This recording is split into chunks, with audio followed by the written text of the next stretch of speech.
Security isn't a winnable game. You basically want to make the return on investment for an attacker increasingly low.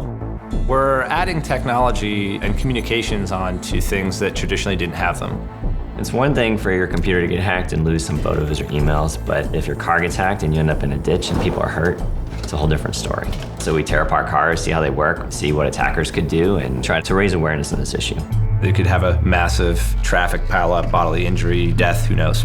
You want technology to progress, but at the same time, you want it to be secure. And so we're working hard on trying to make sure that that doesn't happen.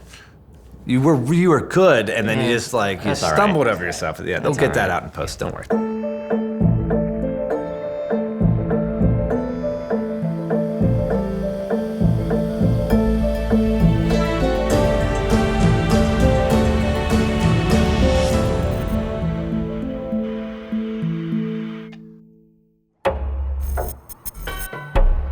You may think I love computers, but I hate computers, all kinds. I'm Chris Valasek, and I'm a car hacker. I'm Charlie Miller. I'm a hacker. I've hacked cars, phones, computers, you name it, I've hacked it. Cars are the most expensive, biggest, dangerous computer you own. It's one of the few computers that can go 120 miles an hour, right? Like, it's a big machine run by software that can get hacked and is, dangerous. We're not really getting paid to hack this stuff. We're actually just doing it out of curiosity and trying to make things better. It's the love of the game, right? A lot of the automotive companies are slowly realizing that they are software companies. And up until recently, they just assumed software helped their cars work. But now, software is really driving what modern day automobiles are. Here comes the Jeep, Grand Cherokee? Mm-hmm. Hacked. Boom, boom. You can't build security into cars if you don't understand how attacks against cars work. And so we do the attacks in order to understand how to defend against those attacks. Cars today, some cars have 50 computers, some cars have up to 200 computers in their car. Now, while most of these features make cars safer, you have to remember too that we think about things differently. So we figure those are attack points, ways to manipulate the vehicles in ways it was never intended. So this piece here is a portion of the telematics module. So this is the piece that we care most about. This is the way the car gets on the internet. Yeah, let's talk about the Jeep. Yeah. We really wanted to show what's actually possible. So what we did was compromise the head unit, and this actually had the telematics module in it, the cellular modem. Doing it remotely was the best way to do that. So we took a reporter and put him in the Jeep and sent him out on the highway. So we're killing the engine right now.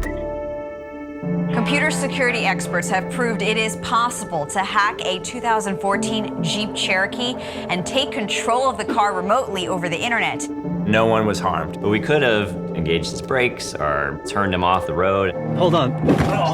Our message was received. The car maker is issuing a recall of 1.4 million vehicles in the United States in order to patch the software.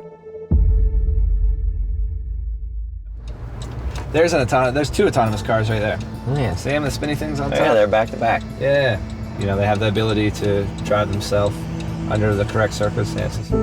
I think autonomous cars will allow humans to travel wherever they're going in a much more safe and reliable fashion because you don't have human error involved any longer. It's a machine. Tesla has announced that they're building all of their vehicles with self-driving technology. Every manufacturer is working on some sort of autonomous technology because they know that that's the future. There's some simple risks in just that software is not perfect, and so autonomous cars are sometimes going to make mistakes. You don't want any company with autonomous vehicles getting hacked. It's bad for the entire ecosystem. But luckily, a lot of the people that are working on those problems are more than happy to hire gentlemen like ourselves to secure such things. Everyone says that they don't like autonomous cars maybe because they don't trust the computers, but people are just scared of the unknown and they don't know anything about it. So it'll just take time till people get used to it. I think for sure, our grandchildren are going to be like, wow, you used to drive a car. Yeah, everyone drove around. That was So crazy. dangerous, right. Well, what happened if you want to check your phone? You'd be like, oh, you just did it dangerously. You just did it, and then sometimes you ran Yeah, into sometimes someone. you smashed into, school bus. Happens. We can't build more secure cars. We're just two guys. What we can do is just raise awareness. Whether it be cars or medical equipment or heavy machinery. We want these things to improve and we want them to be easier to use, but at the same time, you need to be especially careful to ensure that you have proper levels of security. There was a time where cars didn't have airbags or seat belts, but now everything out there really is just becoming more connected and more run by software. Security is getting to that point where it needs to be part of the process of making these things. Yeah, and even in the safety world, it took someone to take them to task before they really did that, and so maybe that's us.